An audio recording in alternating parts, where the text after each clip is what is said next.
السلام علیکم دوستوں، میں ملک جمشید بسم اللہ الرحمن الرحیم فارم چینل سے دوستوں آج میں آپ کو سدا بہار یعنی ونکا کے بارے میں مکمل تفصیل کے ساتھ بتاؤں گا۔ اس پودے کی کیا خصوصیات ہوتی ہیں، اس پودے کے کون سے فوائد ہیں، اس پودے کو کہاں پہ لگایا جاتا ہے، یہ تمام چیزیں جاننے کے لیے ہماری ویڈیو کو آخر تک ضرور دیکھیے گا، ہمارے چینل کو بھی ضرور سبسکرائب کر دیں۔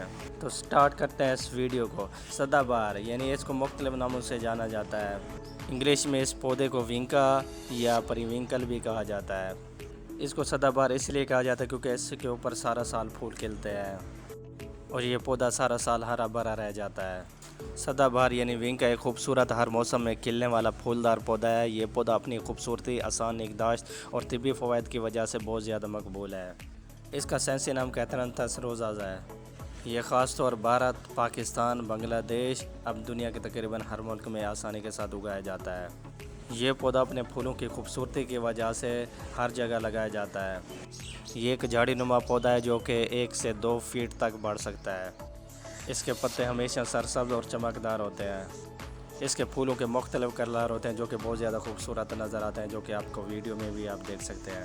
اس کے پھول 5 پنکھڑیوں پر مشتمل ہوتے ہیں اور مختلف رنگوں میں دستیاب ہوتے ہیں۔ زیادہ تر یہ گلابی، سفید، جامنی، بنفشی، اورنج اور مختلف کلر میں پائے جاتے ہیں۔ اس پودے کی سب سے بڑی خوبی یہ ہے کہ یہ سارا سال پھول دیتا ہے، اسی وجہ سے اس کو سدا بہار کہا جاتا ہے۔ اور اس پودے کی یہ خوبی بھی ہے، یہ پودا گرمی، سردی اور برسات اور ہر موسم میں زندہ رہتا ہے۔ اگر آپ اس پر زیادہ پھول لانا چاہتے ہیں تو اس کو مکمل دھوپ میں لگانا چاہیے اور بہترین اور اچھی مٹی میں لگانا چاہیے اور مناسب پانی دینا چاہیے۔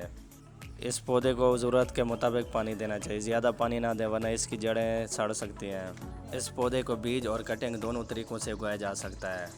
اگر آپ اس کو کٹنگ کے ذریعے اگانا چاہتے ہو تو اس کا بہترین موسم برسات کا موسم ہے، اور اگر آپ ان کو بیج کے ذریعے اگانا چاہتے ہیں تو اس کا بہترین موسم مارچ اور اپریل ہے۔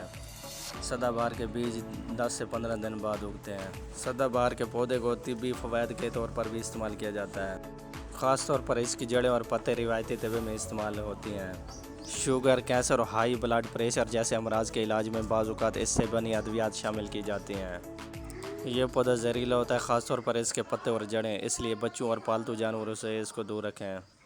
اگر آپ بھی اپنے گھر کو خوبصورت اور دلکش بنانا چاہتے ہیں تو سدا بہار کے پودے اپنے گھر میں ضرور لگائیں اور اس کے رنگ برنگ پھولوں کی خوبصورتی سے فائدہ اٹھائیں۔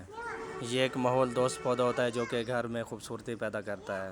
تو دوستو آج کی میری ویڈیو آپ کو اچھی لگے تو ایک پیارا سا کمنٹ ضرور کر دینا، اور کمنٹس باکس میں یہ ضرور بتانا کہ آپ کو سدا بہار یعنی ونکا کا کون سا زیادہ پھول پسند ہے، اور میرے اس چینل کو بھی ضرور سبسکرائب کر دیں تاکہ اس طرح کے مزید ویڈیو میں آپ لوگوں تک پہنچاتا رہوں۔ Thank you.